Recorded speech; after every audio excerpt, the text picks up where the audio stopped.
해석의 방법이 다른데 그러면 당신이 엉터리 아니냐 하지만 세월이 갔어. 내가 주장하고 있는 방법이 여러분들한테 전달될 때 그게 하나의 새로운 학문의 어떤 그것으로 발전해 나가고, 이 학문이라는 것은 우리 실생활에 도움이 되거든요. 그러니까 주역을 공부해서 실생활에 사실 도움이 돼야지, 도움도 되지 않는 아주 허무맹랑한 학문은 배워서는 안 된다고. 그런 것이 제일 중요합니다. 오늘은 갑자기 한 몇 분 더 있다가 조금 더 기다려보고 강의를 시작하도록 하겠습니다. 오늘은 이제 후반 강의는 이상식이라고 전 부산경찰청장을 했고, 다음에 대구경찰청장을 한 친구가 있습니다. 이제 내가 그 친구하고 가까이 지내면서 그 사람의 앞날에 대한 멘토링도 하고 이랬는데, 내가 가볍게 그 사람한테 와서 자기 인생관에 대한 이야기를 좀 해달라 했어요. 왜냐하면 고급 경찰관이 보는 이 세상의 눈, 그걸 또 여러분들이 한번 들어보는 것도 좋고, 그래서 그걸 한 3, 40분간 이야기를, 뭐 강의라기보다도 이야기를 좀 해달라 해서 오늘 오기로 했으니까 그 사람 이야기도 한번 들어보도록 그렇게 합시다. 여담입니다만은 이런 일이, 우리 지금 연구원의 고문이 6사람이에요. 6사람인데, 더불어민주당에 있는 국회의원이 2명, 국민의힘 국회의원이 2명, 그 다음에 전에 그 캄보디아 차관을 하던 친구, 임지호라고, 그 다음에, 박진아라는 화백. 그러니까, 공지를 하면 다음 주일에 일요일 날, 우리가 박진아 화백이 활동하고 있는 데가 강화도입니다. 강화도 자기 미술관에 투어를 할 예정이에요. 그러면, 이제, 여러분들이 신청을 하면, 우리 내 매니저가 차량을 이렇게 수배를 해가지고 다 갈 필요가 없거든요. 그래서 이제 한 4사람씩 맞추었어요. 그래가지고 그곳에 가서 그 친구한테 미술에 대한 이야기도 듣고, 미술을 보는 법, 뭐 이런 거라든지, 자기 미술관이 있으니까 그 미술관에 자기 작품도 구경을 하고, 그 다음에 강화도에 가서 점심 식사하고, 그래 헤어질 예정이니까, 일요일 날 시간이 나시는 분은 신청을 해서 같이 꼭 가도록 그렇게 해봅시다. 아주 훌륭한 화가입니다. 홍익대 출신이고, 일생을 한마디로 이야기해서 그늘진 곳에서 화가 생활을 했어요. 그러니까 현존의 화가들의 어떤 그림을 아주 위탈해가지고 도저히 남들이 보면 벨로로 치는 그런 아주 가난한 화가였는데, 제가 이제 그 사람 만난 게 한 10몇 년 됐는데 찾아가 보니까 형편없이 사는 거예요. 그림을 보니까 난 그림 볼 줄도 모르는데 도저히 못 봐주겠더라고. 그래서 근데 이제 내보고 자꾸 술을 마시자 해서 난 방 안에 들어와 버렸어. 난 술을 별로 안 좋아하니까. 그래서 이제 펜션에서 자버렸는데, 그 다음날 내 책을 한 권 줬어. 왔어. 오케이, 앉아. 책을 한 권 줬는데, 그 친구가 내 책을 그 독서를 굉장히 좋아해요. 그러니까 내 책을 읽을 때만 감흥을 받았는지 아주 좋아하더라고. 그래서 내가 아우를 지어줬어. 어산이라고, 고기 잡을 어자에 매산자를 써서 고기를 잡으러 산으로 가는 사람이다. 한마디로 고기 잡으면 바다나 강으로 가야 될 텐데, 산에 가서 고기를 잡으려면 어찌 되겠어, 그게. 그러니까 그 호를 듣도 엄청 좋아하더라고. 그건 이제 아우를 받고 난 뒤에 그 친구가 발달하기 시작해가지고, 지금은 상당히 중진 화가로서 했고, 해외에 있는 콜렉션에서 한 몇 억을 받아가지고 그림을 그리고 있어요. 외국 이제 전시를 투어하기 위해서. 그래 지금은 현대미술관에서 그 사람의 1호가 1호 호당이 한 개가 뭐 1호, 2호, 3호 이런 게 있는 모양이에요. 호당이 한 몇 천만 원 하는 모양이더라고. 그런 정도로 평가를 받는 화가니까 가서 보고 잘 해서 그림 한 점 슬쩍 가져와도 괜찮고. 그렇게. 얼추 시간이 됐으니까 시작하도록 하겠습니다.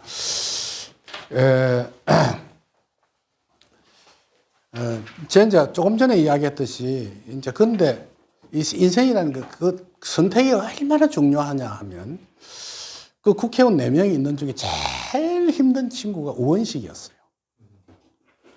우원식이는 민주당 내에서도 이게 한번 친문이라는 이 자기 계보가 아니고, 한마디로 그것도 약간 아웃사이더라고. 근데도 열심히 해서 사선까지 하고 원내대표까지 했는데, 내한테 와서 이야기가, 선생님, 다음 이제 다 모선 도전을 해야 되는데 도저히 어려울 것 같다는 거예요. 왜 어려웠냐면 나이가 많으니까 나가라 하는 식이야. 5선이 되면 다음에 국회의장을 하든지 아주 중진으로 해줘야 되는데 4선까지는 어쩌지 해서 했어. 그러면서 걱정을 하더라고. 그래서 내가 자네 다음에는 행정부로 들어가는 게 좋을 것 같소. 이래서. 그러니까 선생님, 우린 그 국회라는 게 그 행정부 아무 상관이 없다는 거예요. 그래서 이제 이야기를 하다가 선생님, 다음에 VIP가 누가 되겠습니까? 이런 물어봐. 그건 내가 함부로 이야기할 수 없는 일 아닙니까? 그래서 민주당에서는 이재명 씨가 앞으로 괜찮을 것이다.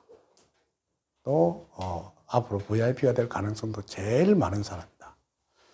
그러니까 선생님, 안 그렇습니다. 지금 국회의원 중에 이재명이를 따르는 사람은 아무도 없다는 게, 한 사람도 없대요.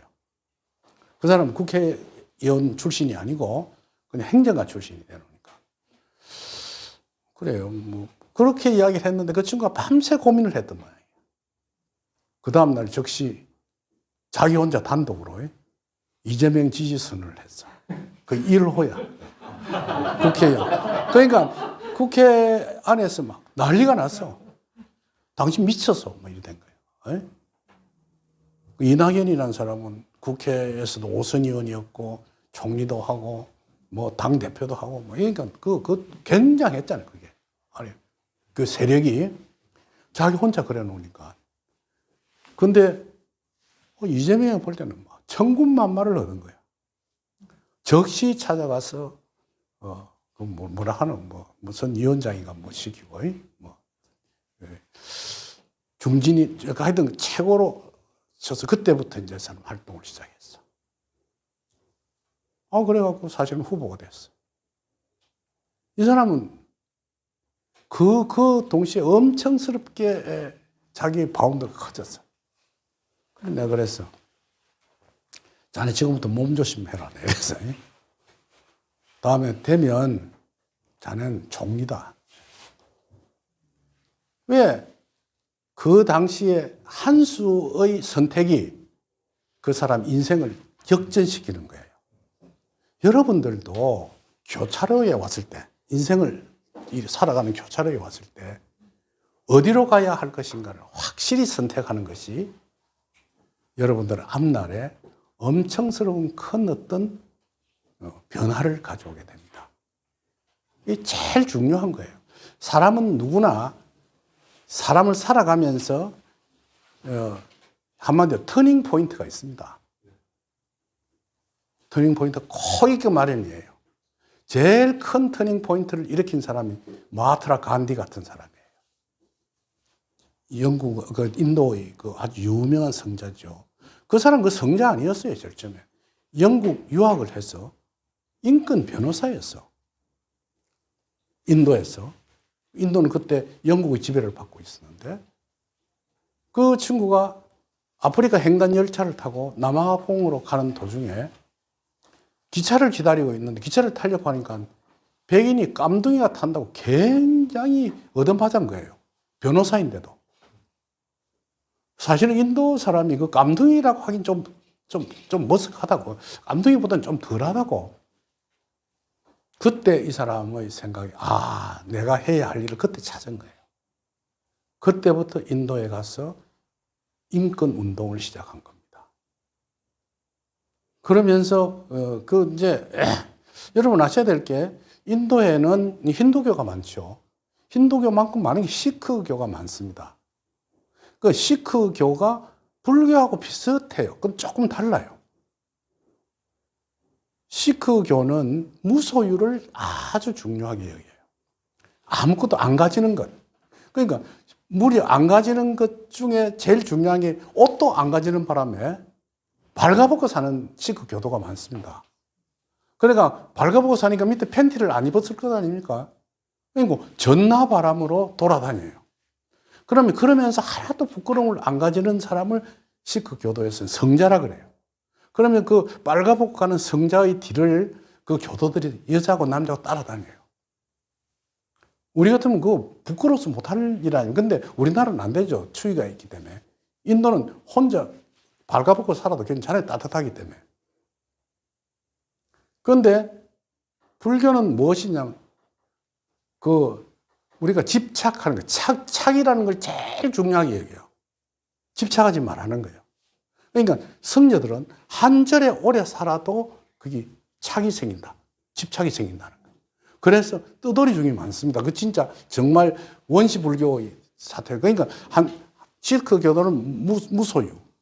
그 다음에 불교는 집착을 하지 않는 것. 이 두 개가 상당히 상반된 어떤 현상을 가지면서 아주 연결점을 갖고 있는 게 인도 철학 속에 있는 거예요. 마찬가지로 여러분들도 살아가면서 중요한 포인트, 즉 터닝 포인트를 하게 됩니다.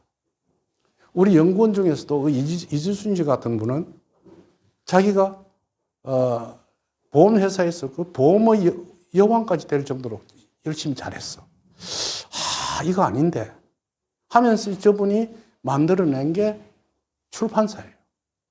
그러니까 사실 창원이라는 이 서울에서도 출판이 지금 안 돼요. 서울에서도. 왜냐하면 책을 안 봐요, 사람들이.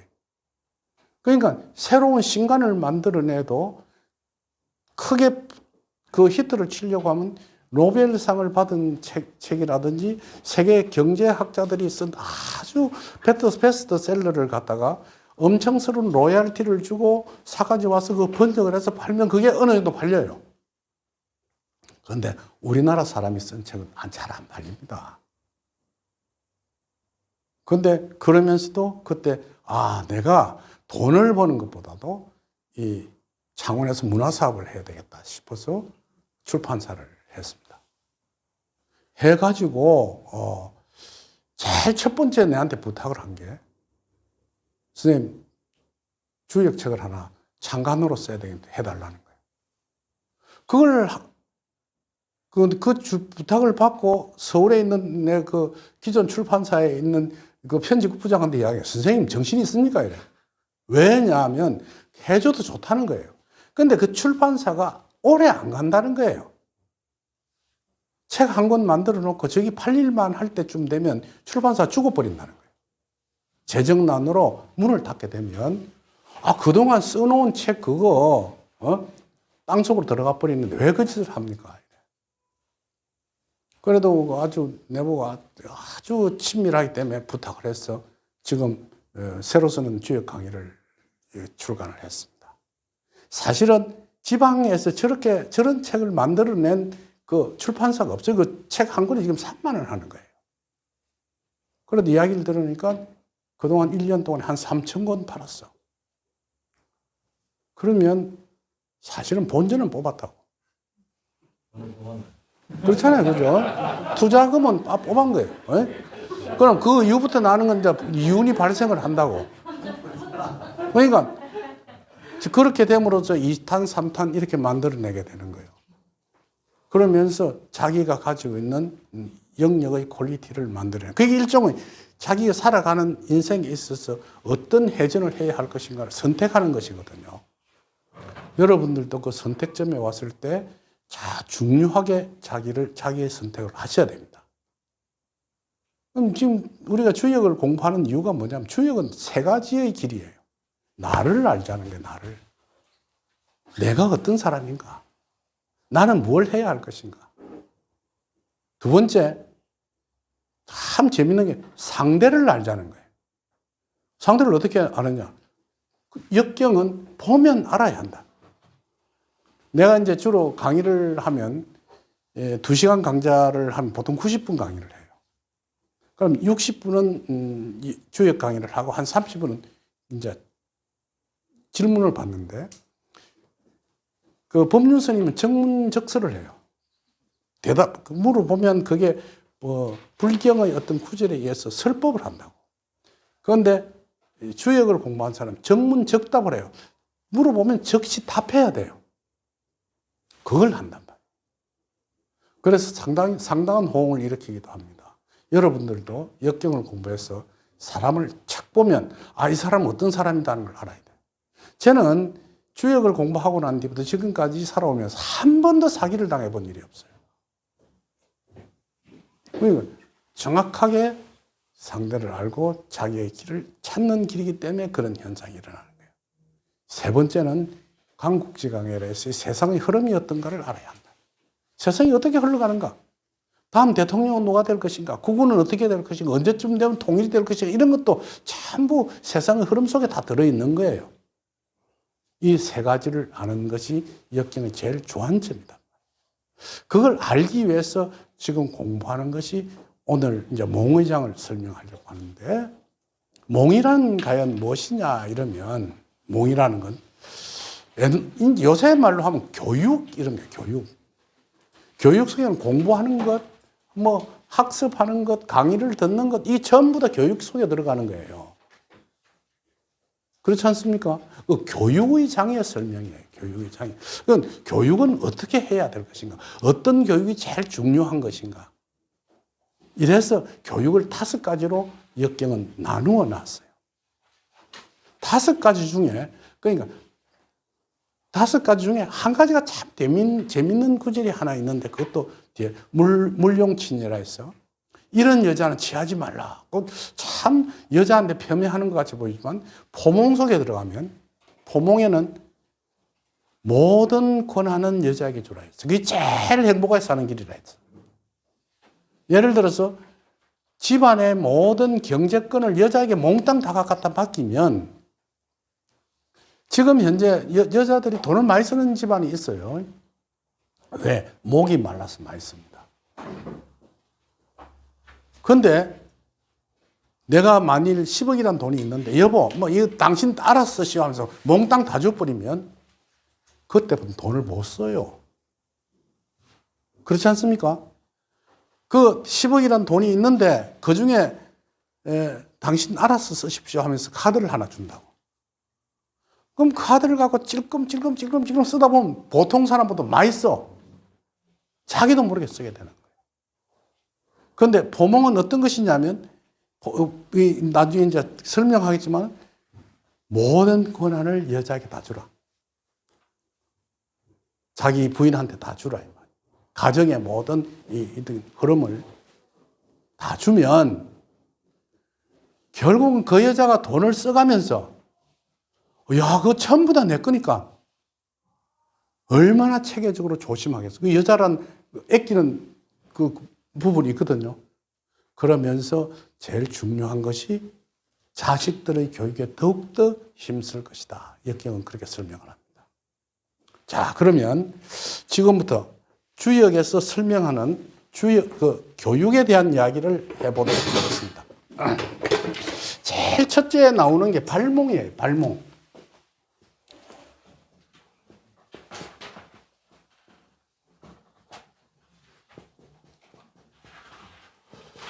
이제 발몽이라는 게 뭐냐면, 여러분 공부하는 대학을 가고 공부하고 하는 것이 뭔 줄 압니까? 다 출세하기 위해서 하는 거예요. 출세하기 위해서. 법대를 가면 사법고시를 걸려서 검사가 되든지 판사가 되든지 변호사가 되든지 한다든지. 공부를 해서 언론계에 들어가면 언론인이 돼서 저널리스트가 돼서 글을 쓰게 되면 글 속에 언론 권력이라는 것이 있어요. 의사가 되면 의사로서의 어떤 그 권한이 있다고요. 다 그 성공하는 속에는, 공부를 하는 속에는 그 출세를 하기 위한 공부, 이게 발몽이에요. 여러분 그걸 전부 다 현재인들은 집중을 하고 있거든요. 그런데 역경은 뭐냐? 이 발몽하면, 한마디로 이야기해서 여러분들이 가지고 있던 억압 속에서 해방은 될 것이다. 그러나 뒤에 가서는 허망함을 느낄 것입니다. 이랬단 말이에요. 내가 이제 굉장히 없는 집안에 태어나서 공부를 열심히 해가지고 얘를 판사가 되든 검사가 되면 압박과 서름에서 해방한데 그렇지 않습니까? 근데 그걸 가지고 살아보니까 하루 이틀은 좋지만은 뒤에 가서 보니까 이거 별거 아니라는 생각이 들어. 아, 이것도 재미없는데. 정말 이 외에 더욱더 나은 삶이 없을 것인가? 라고 생각하게 되는 것이 발몽이다. 이랬거든요. 용탈질곡이라 했어요. 질곡이란 뭐냐면 여러분들한테 재수들이 이렇게 어깨에 짊어지는 것 질곡이라 그랬어요. 어깨에 짊어지고 꼼짝 못하는 요새 같은 수갑처럼 차고 다니는 것. 그건 눈에 보이지 않는 수갑은 여러분 다 차고 있단 말이에요. 차고 있는데 공부를 하면 그 수갑에서 벗어난다고. 벗어나서 처음에는 예를 들어서 육사를 나온 친구가 육군 소위를 탁 달고 장교가 됐을 때 하늘을 나르는 것 같은 기분이에요. 소위라면 아무것도 아닌데 중위 가고 대위가 되면 이거 참 별거 아닌데 이거 별로 할 짓이 아닌데 하고 느끼는 것. 그게 제일 처음에는 용탈질곡을 했으나 즉 내가 압박 속에서 이렇게 벗어나긴 하였으나 뒤에 가서는 그게 별것이 아니라는 걸 느낀다는 거예요. 그게 발몽의 특징이다. 응? 발몽하면 그게 제일 먼저 있단 말이에요. 두 번째가 있는 게 뭐냐 하면 포몽이에요, 포몽.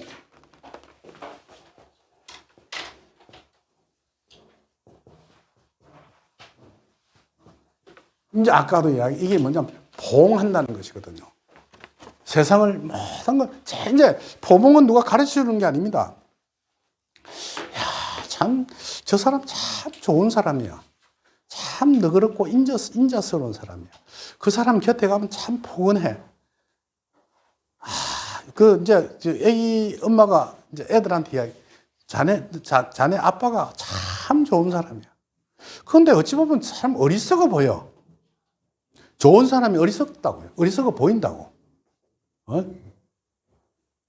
한마디로 바보 같은. 그런데도 가정을 잘 이끌어가는 사람이 많거든요.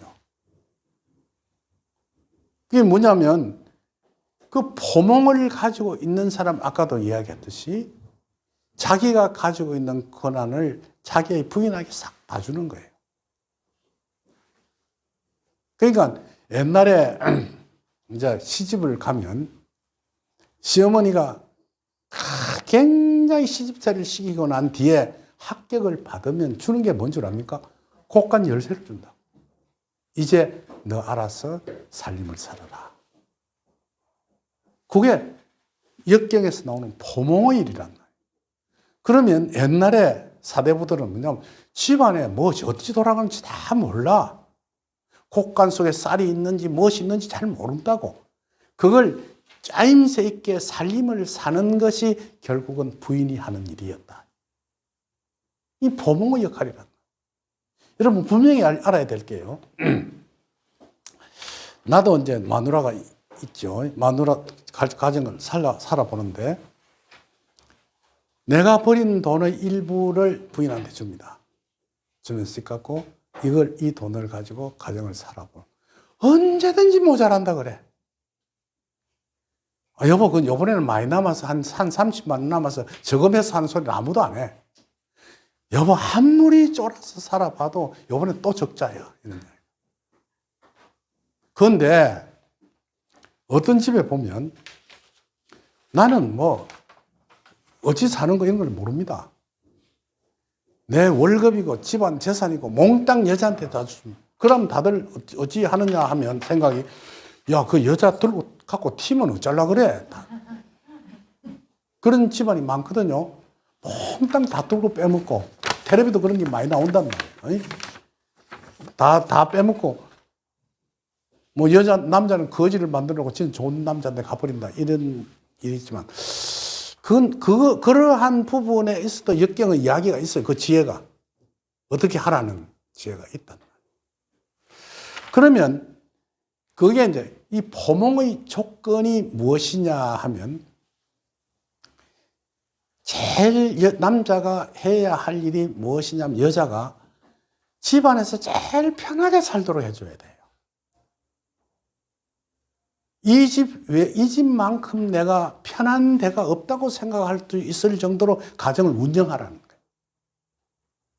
어디에 나가 살아도, 제가 그러면 편하게 사니까 몰랐다가 남편이라는 사람이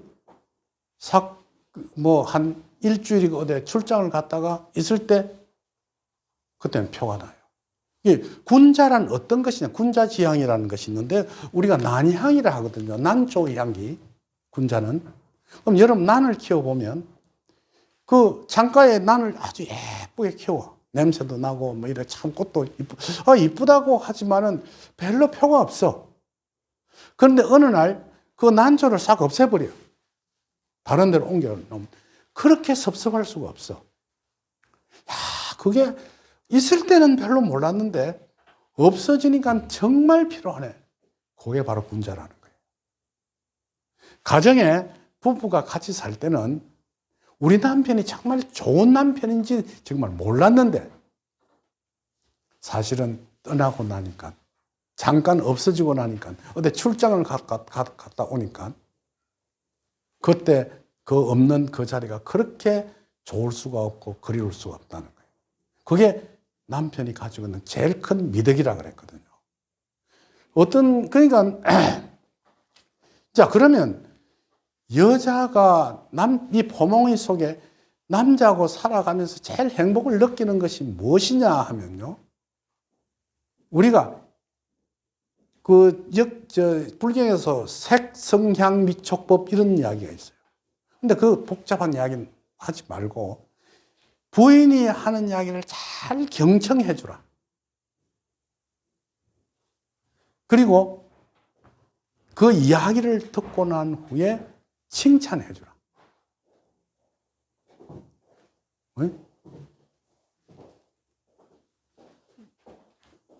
그 이야기를 칭찬해 주라 이랬거든요. 그러면 여자들이 그 무엇인가 이야기를 하는 것 속에 이 불만을 가지고 있는 것이 굉장히 많은데 그 이야기를 자세히 듣고, 그리고 난 후에 여보, 당신이 내한테 충고해 준 건 내가 앞으로 뒤에 잘 못 고칠 망정 자세히 뒤에 상세하게 들으면서 그걸 시정해 주고 고치게 해서 하고, 그런 대화를 하라. 그럼 세 번째는, 어떤 일이 있어도 당신은 내 집안 속에 제일 편안하고 제일 행복하게 살도록 내가 노력해 주겠다. 여러분, 우리가 상생이라는 것이 있죠. 상생이 뭔 줄 압니까? 우리는 서로 생해준다고 하니까 돈을 주고 생해주고 뭘 먹는 걸 주고 뭐 힘든 걸 도와주고. 앉으십시오. 도와주고, 이게 상생인 줄 알거든요. 그게 아닙니다. 상생은 입에서 나와요. 입에서. 말로 하란 말이에요. 말로. 여보 사랑해 하는 소리를 안 해. 그게 말하는 것, 말로서 표현하는 것이, 그게 바로 상생이다. 지금 그 정치권에서도 이런 얘기, 앞으로 저는 우리 당에서는 상생의 정치를 하겠습니다 해놓고는 그 다음날 막 들고 깐다고. 그건 상생이 아니란 말이에요. 상생한다는 것은 서로 칭찬해주고 좋은 이야기를 해주는 것, 이게 바로 상생이란 말이에요. 부부가 살아가는 데 있어서 여보 오늘은 뭐 반찬도 맛도 하나도 없고 고등어 하고 찢은 게 짭고 뭐 어쩌고 이러면 실컷 해주고 신경질이 억수 나는데, 먹어봐도 별로 맛이 없는데도 여보 그 어떻게 그 음식을 그렇게 잘해, 아주 맛있었어 이러면 자기가 먹어봐도 별로 맛이 없는데 남편이 맛있다 하거든.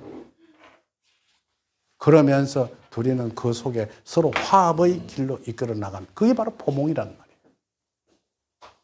욕을 하지 않으면서 여자의 강압에 의해서 모든 재정권을 다 주면 문제가 일어나요.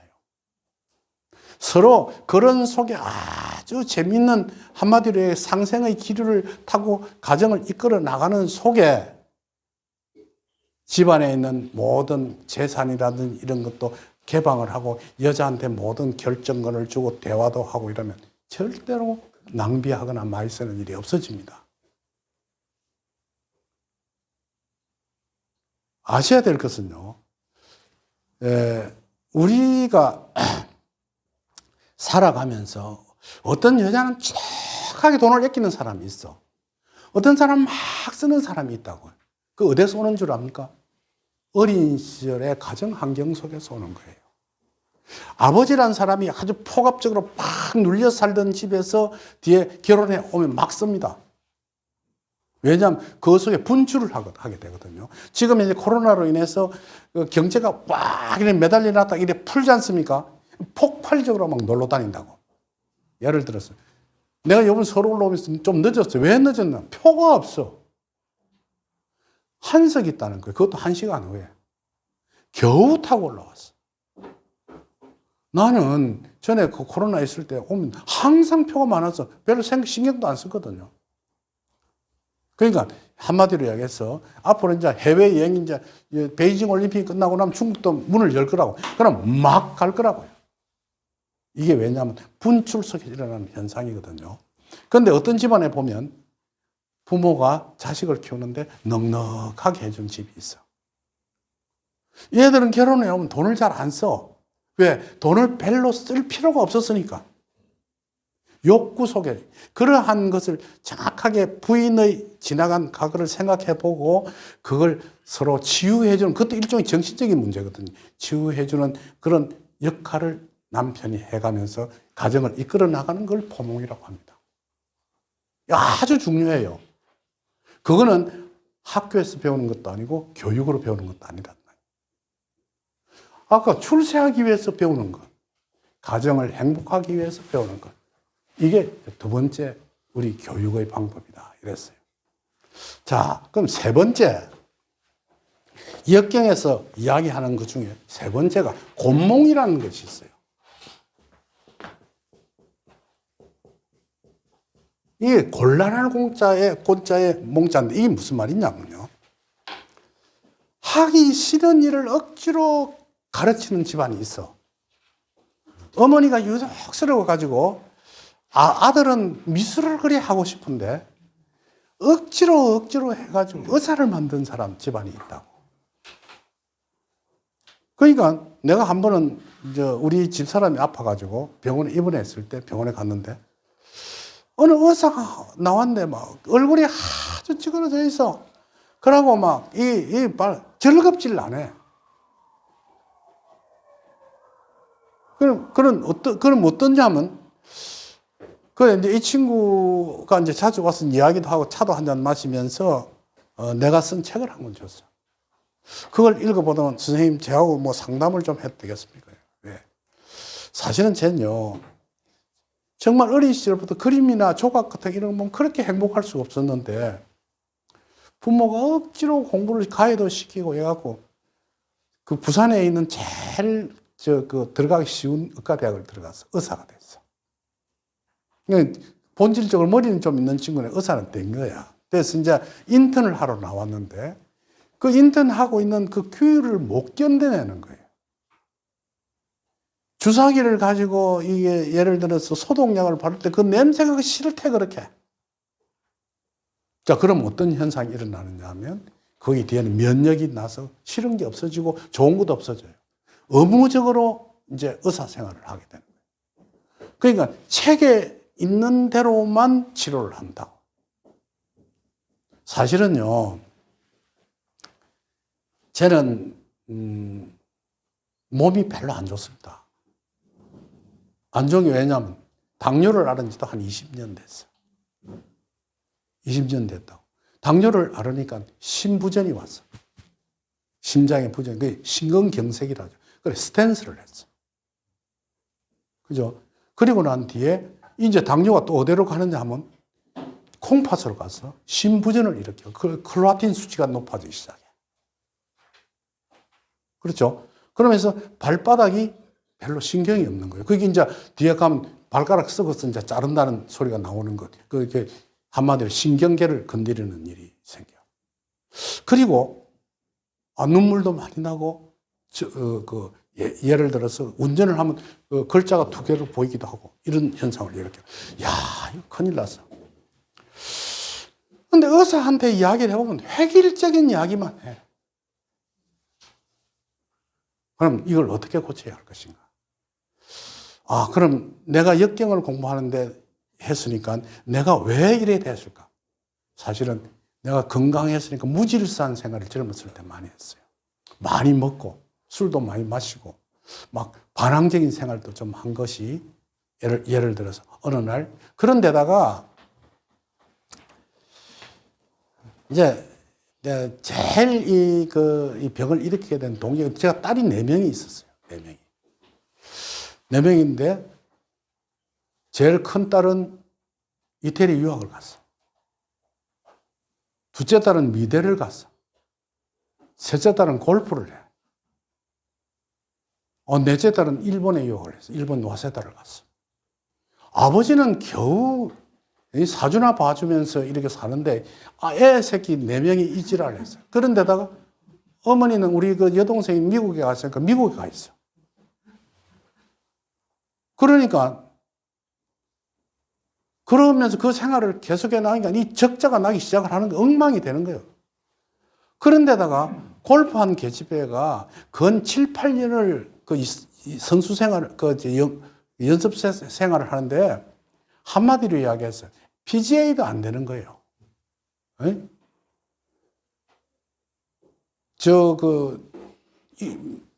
이거 이태리에서 그 디자인 공부를 하고 돌아온 기집애가 서울에 있는 진태욱 패션에 취직을 했는데 한 달에 30만 원 준다는 거예요. 월급을. 그게 무슨 일이냐 이러니까 진태욱 패션에서 한다는 소리가 우리 이 패션에서 일을 하면 거의 캐리어가 돼서 한마디로 공부한다고 생각해라는 거예요. 그 부모가 어려운 생각하지 않고 그 회사 사장은 너 집안이 굉장히 넉넉해서 이태리까지 공부를 시켰으니까 네 월급 안 주는 건 아무것도 아니라는 거야. 둘째 딸은 미대를 다니면서 겨우 한다는 게 미술을 하는 애한테 연애를 했는데 이거는 직장도 하나 없는 놈하고 결혼을 한다고 난리를 치기 가지고 엉망을 해 살아. 셋째 딸은 골프를 하는 기집애가 7, 8년을 공부한 동안 PGA도 안 됐죠. 넷째 거는 일본에 가서 그 유학을 하고 있는데 이제 아버지가 미천이 떨어지니까 가서 일본에 가서 아르바이트 한다고 내가 어찌 되겠어. 야, 내가 그때 일어나는 스트레스로 인해서 생긴 게 당뇨예요. 그런데 이 당뇨를 갖고 있는 환자가 의사한테 가서 이야기해보면 책에 있는 소리만 하는 거예요. 책에 있는 소리만. 그때부터 내 스스로 공부를 했어. 이거 어떻게 해야 될 것인가. 쭉 보니까 한마디로 얘기해서 제일 중요한 게 식습관이더라고. 먹는 데서 일어나는. 그걸 내 스스로 고치기 시작하고 그래서 예를 들어 크로아틴 수치가 높은 걸 막기 위한 방법을 유튜브로 참 검색을 해보니까 청솔위원 아주 핫바리 의사가 신부전에 대한 이야기를 해놨는데 그건 엽산이라는 물질을 많이 먹으면 한마디로 이야기해서 진행을 늦춘다는 그 이야기를 상세하게 설명을 했어. 그러면서 그렇게 했죠. 발바닥에 일어나는 이게, 이제 왜냐하면 왜 발바닥이 썩느냐 하는 걸 알아보니까 사람의 몸, 피 속에는 요산이 굉장히 많이 생긴데, 당뇨가 생기면. 요증이라고 하죠. 요증이 심하면 사람이 막 떨면서 아프고 이래. 그러면 피를 뽑아가지고 요산을 걸러내가지고 다시 몸속에 집어여주고 하는, 한마디로 얘기해. 그런 걸 하지 않습니까? 그럼 요산이 제일 많이 생기는 데는 발바닥이에요. 왜냐하면 요산이라는 자체가 혈액보다는 무거우니까 사람이 서 있으면 제일 밑으로 잘 쳐져 내려가. 그러면서 뒤에는 당뇨를 앓고 그 발바닥이 나빠지는 사람은 발에 신경이 없어지기 시작해요. 뻐덩뻐덩해져, 발이. 이걸 어떻게 고칠까? 하고 있는데 이 속에 요산을 뽑아내는 방법을 연구해가지고 아주 조그마한 회사에서 만드는 패치가 있더라고. 그건 아무것도 아니에요. 그냥 잘 때 패치를 붙이고 이렇게 붙여가지고 자고 일어나면 아침에 뜯으면 그게 막 그 한마디로 물질이 나와 흥건해지는 거예요. 스스로 그렇게 하면서 야, 내가 살아갈 수 있는 시간은 앞으로 한 6, 7년밖에 안 남았구나. 그동안 내가 어떻게 해야 할 것인가. 그래서 사실은 서울로 상경하게 되고 여러분들한테 이런 강의를 하게 된 겁니다. 강의를 하면 어떻게 해야 될 것인가. 내가 욕심을 버리자. 그래서 어느 지인을 통해서 내가 영등포에 있는 사무실도 그냥 무료로 얻었어. 그 45평쯤 되는 걸. 선생님 쓰십시오. 이거라. 선생님을 존경하니까 내가 가지고 있는 재산은 그런 것밖에 없는데 그냥 쓰라는 거예요. 그래서 그 조그마한 공간 속에서 이제 한 10명 정도 모아가지고 주역을 한번 연구생들을 모아보자고 했는 게 지금 이 건물 원장을 만나게 됐어요. 이것도 그냥 무료로 받았어. 선생님, 좋은 일을 하시니까 강의를 하십시오. 그래서 여러분 만나게 된 겁니다. 만나게 되어서 내가 생각하는 건 뭐냐면 여러분들이 가지고 있는 이 역경은 종교를 위반하는 일도 하나도 없습니다. 예수를 믿으라, 불교를 믿으라 이런 게 없다고요. 현상을 어떻게 살아가야 하느냐는 이야기예요. 죽고 난 이유는 여러분들이 기독교인이면 믿어서 천국을 가면 되고 불교인인 것은 불교인으로서 일을 하면 되는데 현상을 어떻게 살아가야 할 것인가를 가르쳐 주는 것이 바로 주역이다 생각을 해서 하는 거예요. 그러면 여러분들의 건강은 의사보다도 여러분들이 잘 압니다. 의사는 하루에 200명, 300명을 봐야 하기 때문에 솔직히 이야기 잘 알지를 못해요. 오직 수치를 가지고 혈액 검사 속에서 나타나는 그 사람의 병명을 가지고 어떻게 하라는 것만 이야기를 하지 근본적인 치료를 해주는 건 자기 자신이 스스로 해야 한다. 그게 역경의 이야기거든요. 그렇습니다. 그럼 공몽이 과연 무엇이냐면 이렇게 힘든 공부를 하지 말라는 거예요. 여러분들이 자식을 키울 때 내 자식들이 어떤 공부를 해야 할 것인가 할 때 그 애가 뭘 하면 제일 발달하고 행복해야 할 것인가를 찾아라는 거예요. 내 자식은. 그래, 우리 전주에 있는 송어리 같은 친구가 선생님, 우리 아들이 이번에 서울에서 유학을 하고 있는 도중에 KBS 성우 시험을 쳤습니다.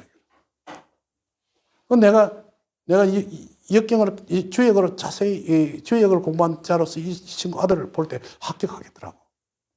야, 좋은 소식 있으면 한턱 내. 이런 이야기를 했어.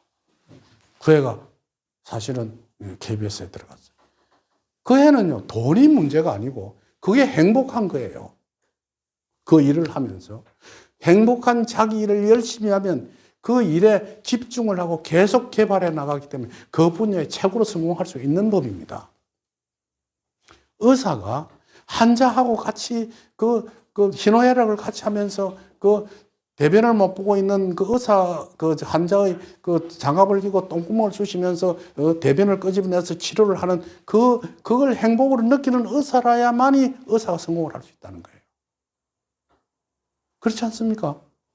자, 그러면 CEO로서 돈을 벌어야 되겠다는데 돈을 벌면서 돈에 미쳐 하는 것이 아니라 돈 버는 방법을 연구하고 그 길을 나가는 사람이 성공하는 거예요. 사실은 제일 힘든 사람이 정치인이에요. 우리 흔히들 정치하는 사람들 보면 다 행복할 것이다 하죠. 그 웃기는 소리입니다. 정치인들은요, 내자가 남편 볼 시간이 별로 없습니다. 자기 시간이 없는 게 정치인들이에요. 그런 속에서 어울려 다니면서 사람들하고 설법하고 설득하고 자기의 사상을 전파하는 것을 행복으로 여기는 사람이 바로 정치인인데 그걸 통해서 무슨 돈 벌라 하고 협잡하고 이권이나 챙기고 하는 사람은 성공하지 못하는 것이거든요. 그래서 자기 길을 가는 사람을 길을 가지 않고 엉뚱한 길로 가는 사람이 바로 곤몽의 길이다. 이 세 번째 이야기입니다. 네 번째가 이제 동몽인데, 동몽이 제일 중요하니까 그건 뒤에 하기도 하고, 다섯 번째가 경몽이에요.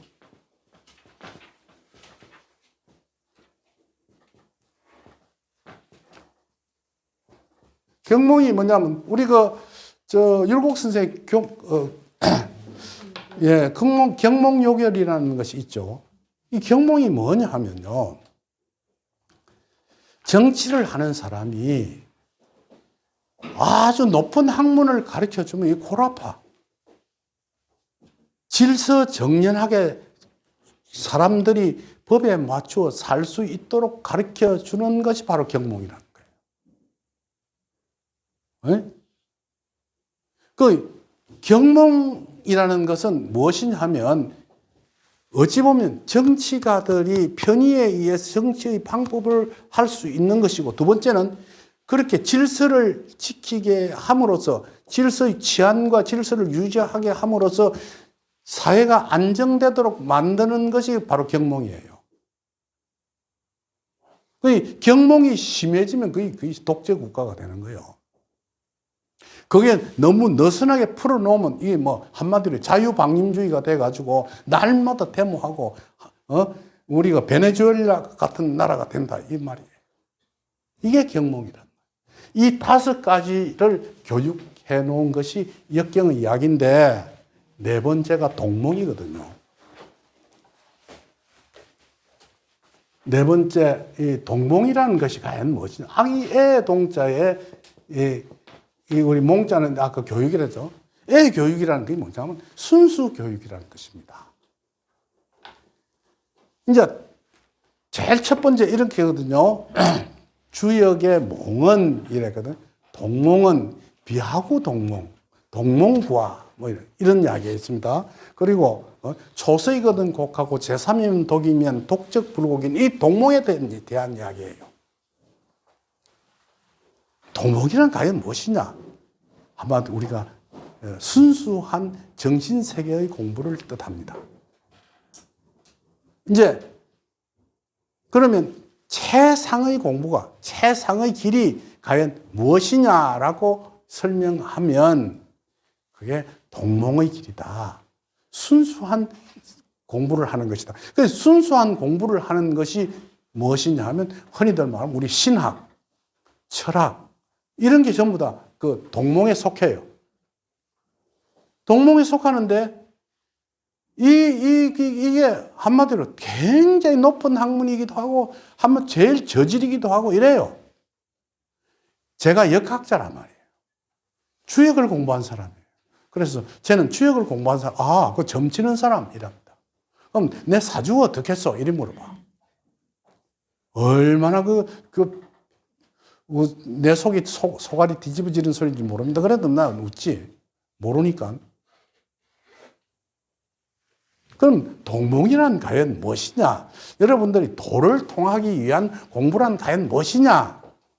이러면 동몽은 내가 구하는 것이 아니고 무엇인가 내게 동몽을 하기 위해서 깨닫기 위해서는 무엇인가 한 소식 들려주어야 한다는 것이거든요.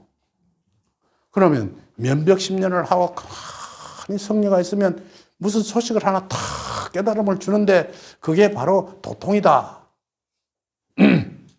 다들 그렇게 생각하죠. 그게 아닙니다.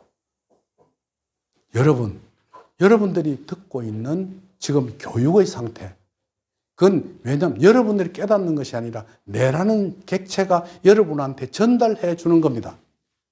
이게 바로 동몽의 제일 첫 번째 길입니다. 텔레비 보고 있죠. 미디어를 보면서 그 어떤 강연자의 강연을 들으면서 그거 참 옳은 이야기인데 그렇게 깨닫는 거예요. 그런 속에 여러분 가짜와 진짜를 구분해낼 줄 아는 지혜가 여러분 있어야 합니다. 지금은요 미디어 시대입니다. 미디어 정보의 홍수 시대입니다. 왜냐? 대한민국은 산업화 시대를 거쳐서 아주 압축 성장을 했습니다. 산업화를 하면서. 근데 이제 이게 산업화가 무너지기 시작해요. 무너지기 시작하면서 이제 정보화 시대로 넘어왔어요. 정보화 시대로 넘어온 옛날에는요, 지금부터 한 15년, 10년 전만 해도 우리나라에 포스코하고 연관된 사업을 하는 사람은 다 부자 됐어. 하다못해 포스코 들어 청소하는 사람도 부자 됐다고. 그게 왜냐면 그 당시에 포스코라는 그 제일 처음에 우리나라 제일 큰 부자 된 그 제1여당입니다. 설탕도 없는 시절에 사탕수수를 수입해갖고 그걸 가공해서 설탕을 만들어내니까 설탕 살라고 줄을 선 거예요, 사람들이. 그래서 일어난 것이 삼성입니다. 그렇지 않습니까?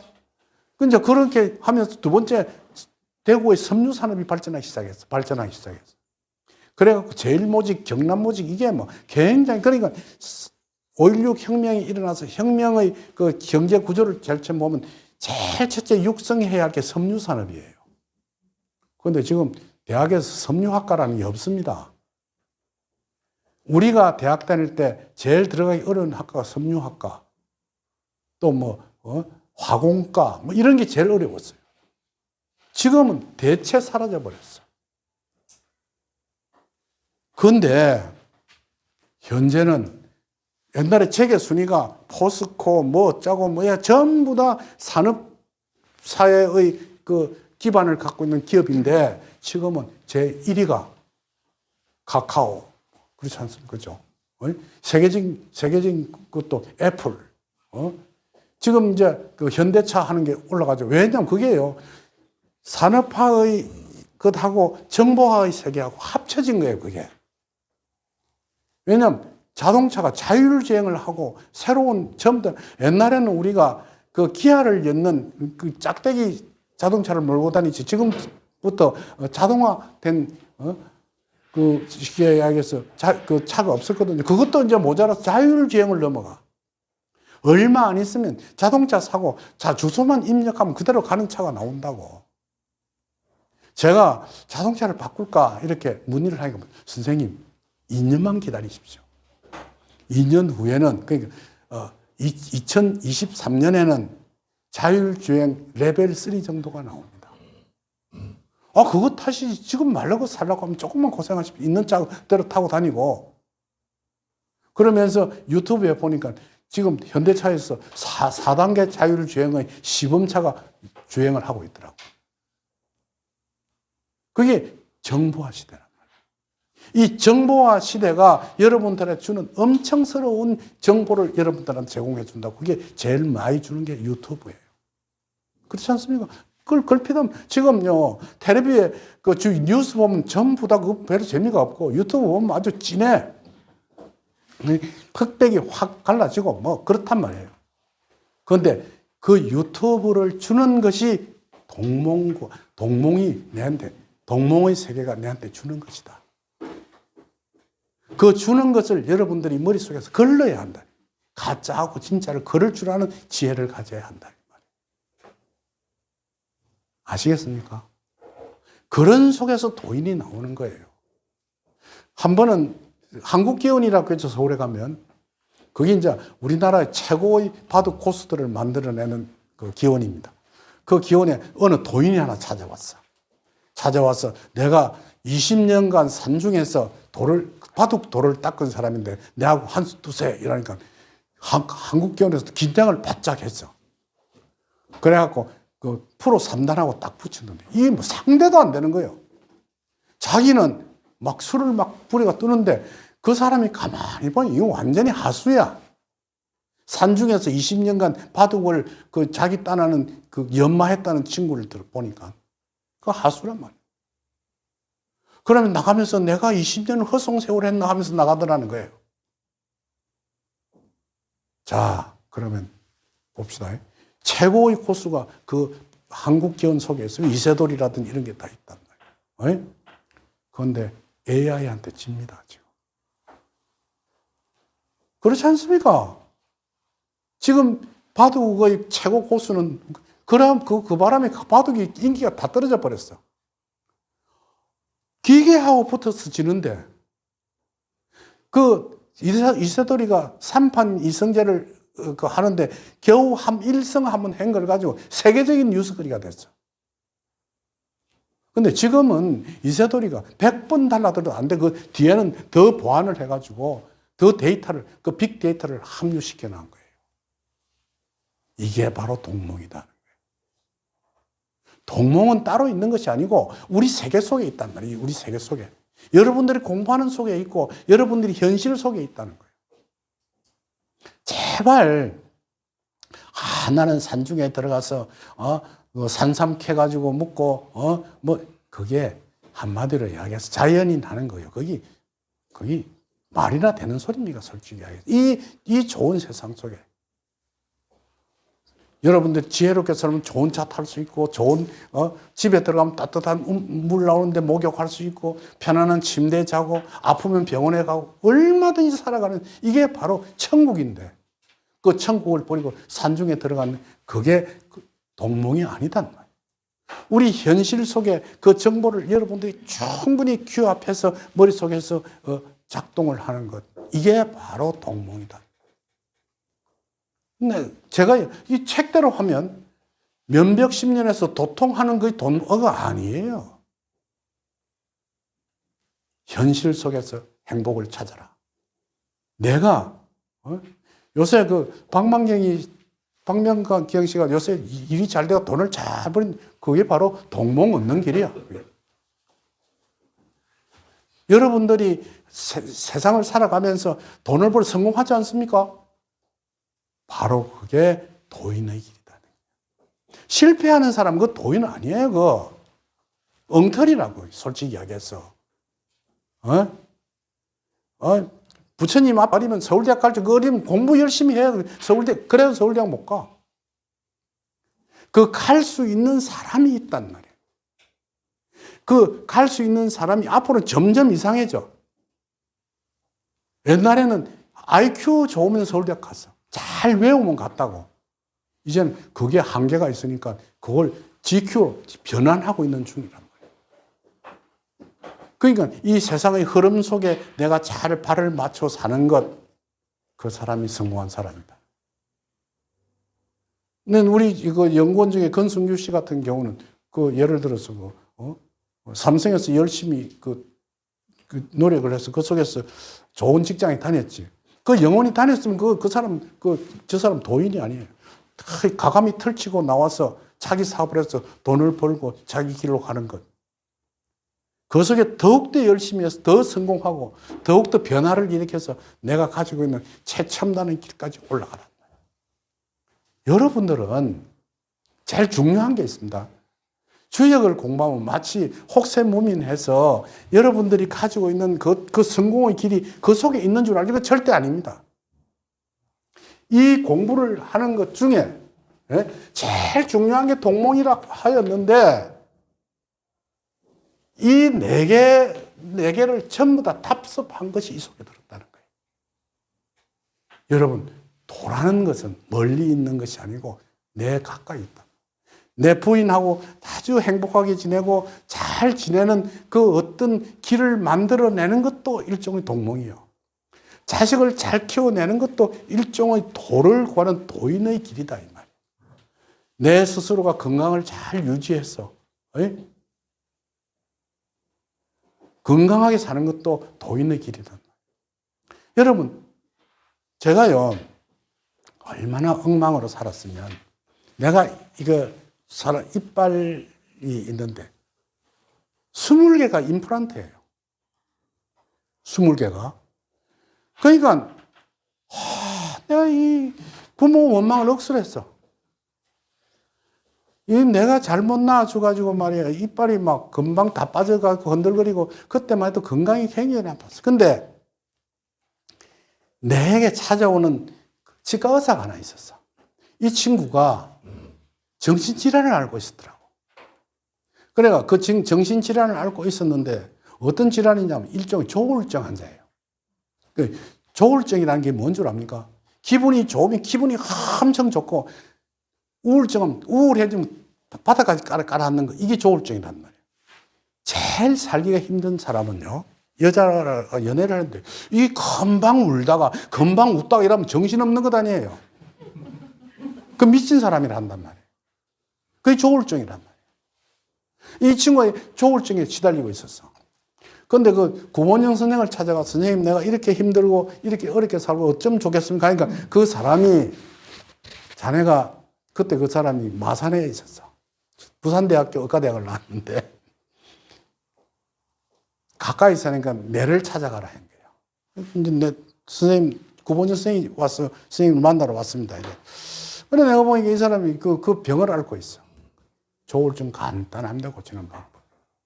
자기 자신만 알면 그 병 없어져요.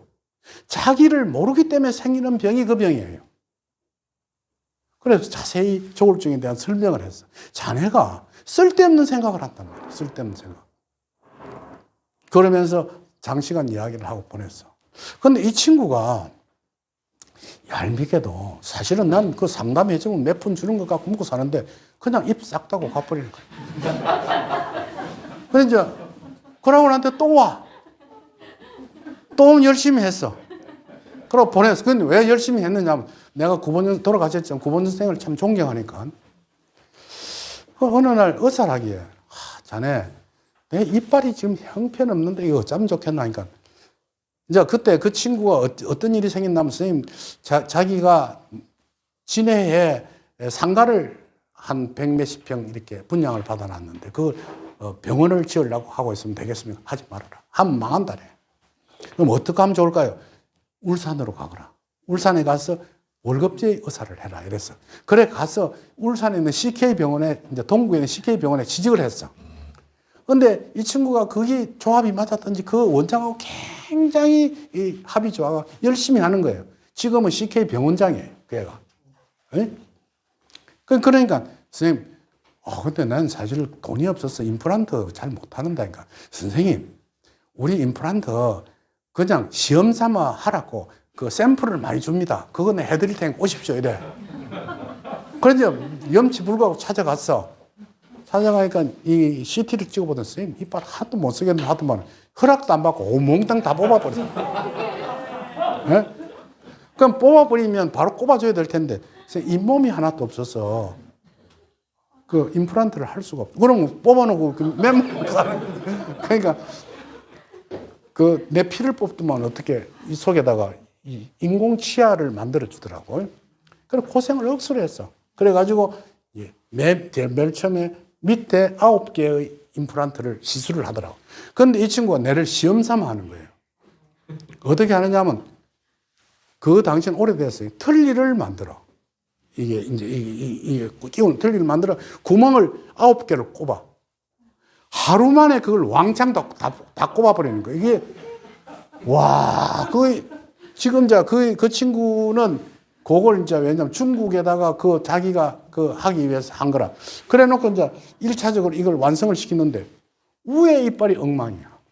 근데, 야, 내가 우에 이빨 이것도 해야 되는데, 이거 도저히 우에 이빨이 아파서 안 되겠다. 선생님, 우에 이는 참 함부로 하면 안 됩니다, 이거예요. 그러니까 우리가 역경에 보면 윗니와 아랫니의 이야기가 있습니다. 윗니와 아랫니. 그걸 상인과 하인의 이야기인데 여러분 이야기를 하고 음식을 먹을 때 우에 이빨이 씹어집니까? 아래 이빨이 씹어집니까? 아래 이빨이 씹습니다. 우에 이빨은 가만히 있어. 우리는 흔히 우에 이빨이 끄덕끄덕 하는 줄 알지만은 아래 이를 집어뜨면서 이빨을 칩니다. 그러니까 아래 이빨은 굉장히 튼튼하다는 거예요. 잇몸이. 그런데 위에 잇몸은 기계에 스티로폼을 갖다가지고 잘못하면 이게 큰일 난다는 거예요. 그래도 어떻게 좀 해주라. 이러니까 그것도 인공 잇몸을 만들었어. 그리고 난 후에 이제 끼워 였는데 그때부터 내 이빨 관리를 하기 시작했어. 그러니까 치간 시술을 하고 워터픽을 가지고 깨끗이 씻어내고 그러고 이빨을 보통 사람들보다 2번이나 치고 그러니까 제일 처음에 워터픽으로 이제 씻어내고 이빨을 치고 치간 시술을 해요. 그리고 다시 또 이빨을 치고 워터픽으로 깨끗이 씻어낸다고. 그렇게 하면서 아까도 이야기했던 엽산이라는 음식이 주로 비타민C에 많이 들어있어요. 그러니까 참 더 야채죠.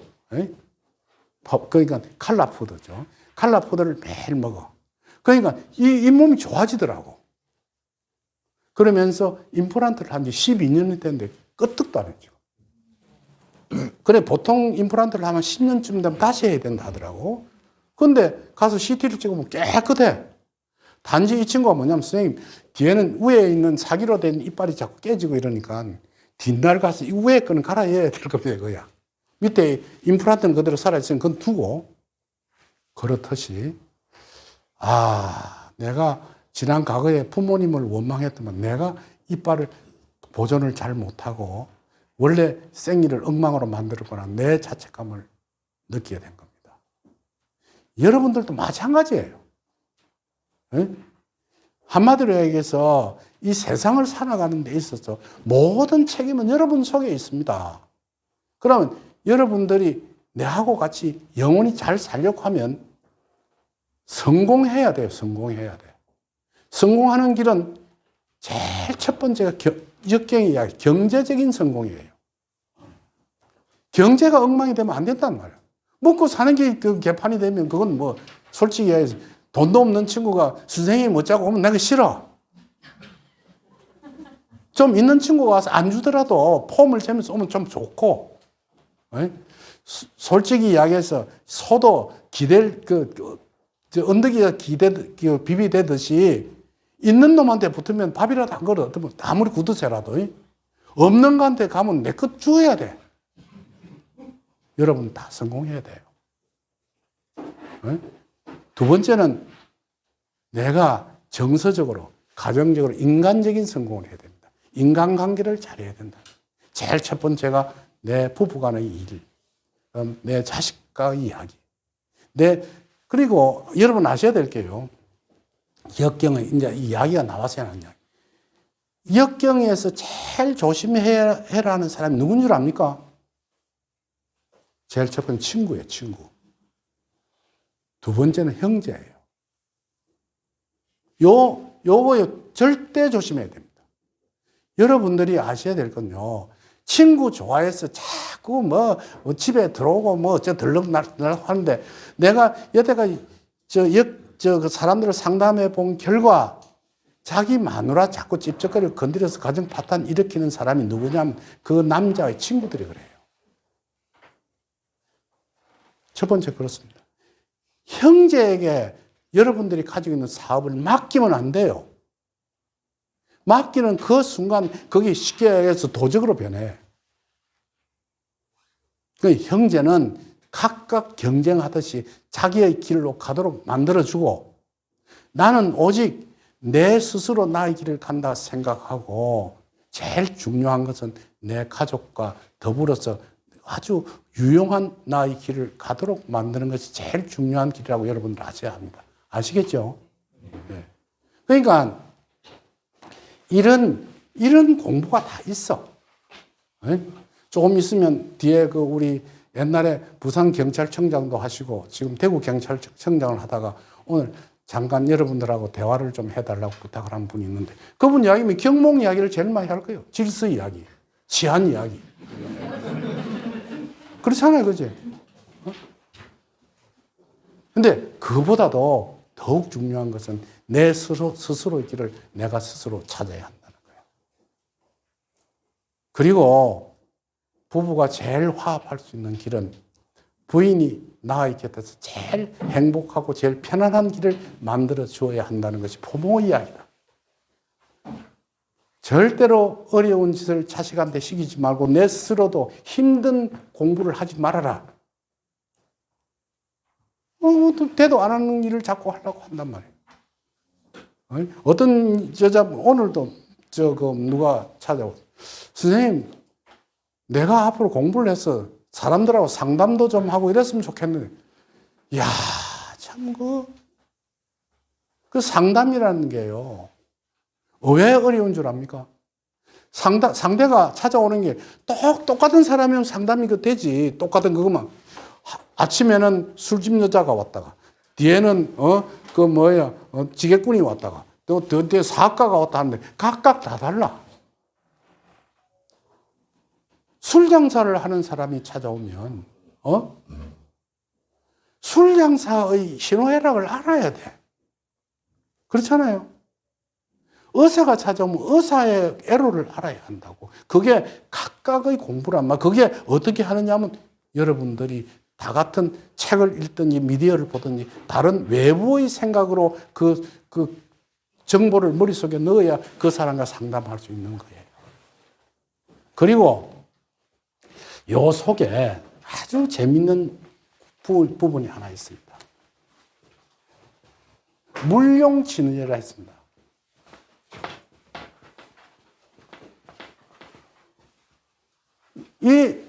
이런 여자는 만나지 취하지 말아라.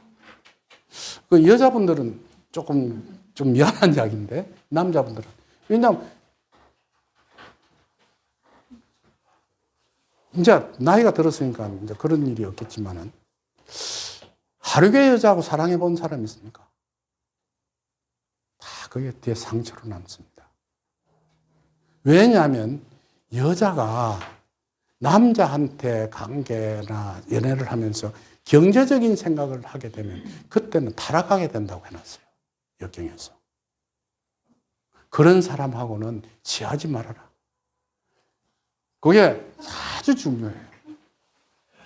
이 여자는 순수한 사람이라야 한다. 친구로 사귀든 누구로 사귀든 간에 그거 말고 정말 이합해서 지낼 수 있는 사람을 만나도록 해야 한다고 역경은 이야기하고 있습니다. 근데 이 돈 밝히는 여자가 또 재미는 있어요. 그래가 남자 꼬이가지고 지껏 몽땅 다 갖다 바치고 이러는데 그렇듯이 여러분들이 사람을 사귀는 데 있어서도 제일 중요하게 여기는 것은 순수성을 잃지 말아야 한다고 역경은 이야기를 하고 있습니다. 시간이 어느 정도 얼추 됐어요. 그래 한 조금 쉬었다. 이상 씨 잠시 오십시오. 예. 좀 있다가 이제 쉬었다가 우리 저 옛날에 부산 경찰청장을 지내시고 또 대구청장을 또 지내기도 했습니다. 그리고 이제 그런 분인데 이분한테 좋은 삶의 지혜를 좀 배우도록 여러분들 해야겠습니다. 그래. 예. 좀 쉬었다가 하죠. 예? 예.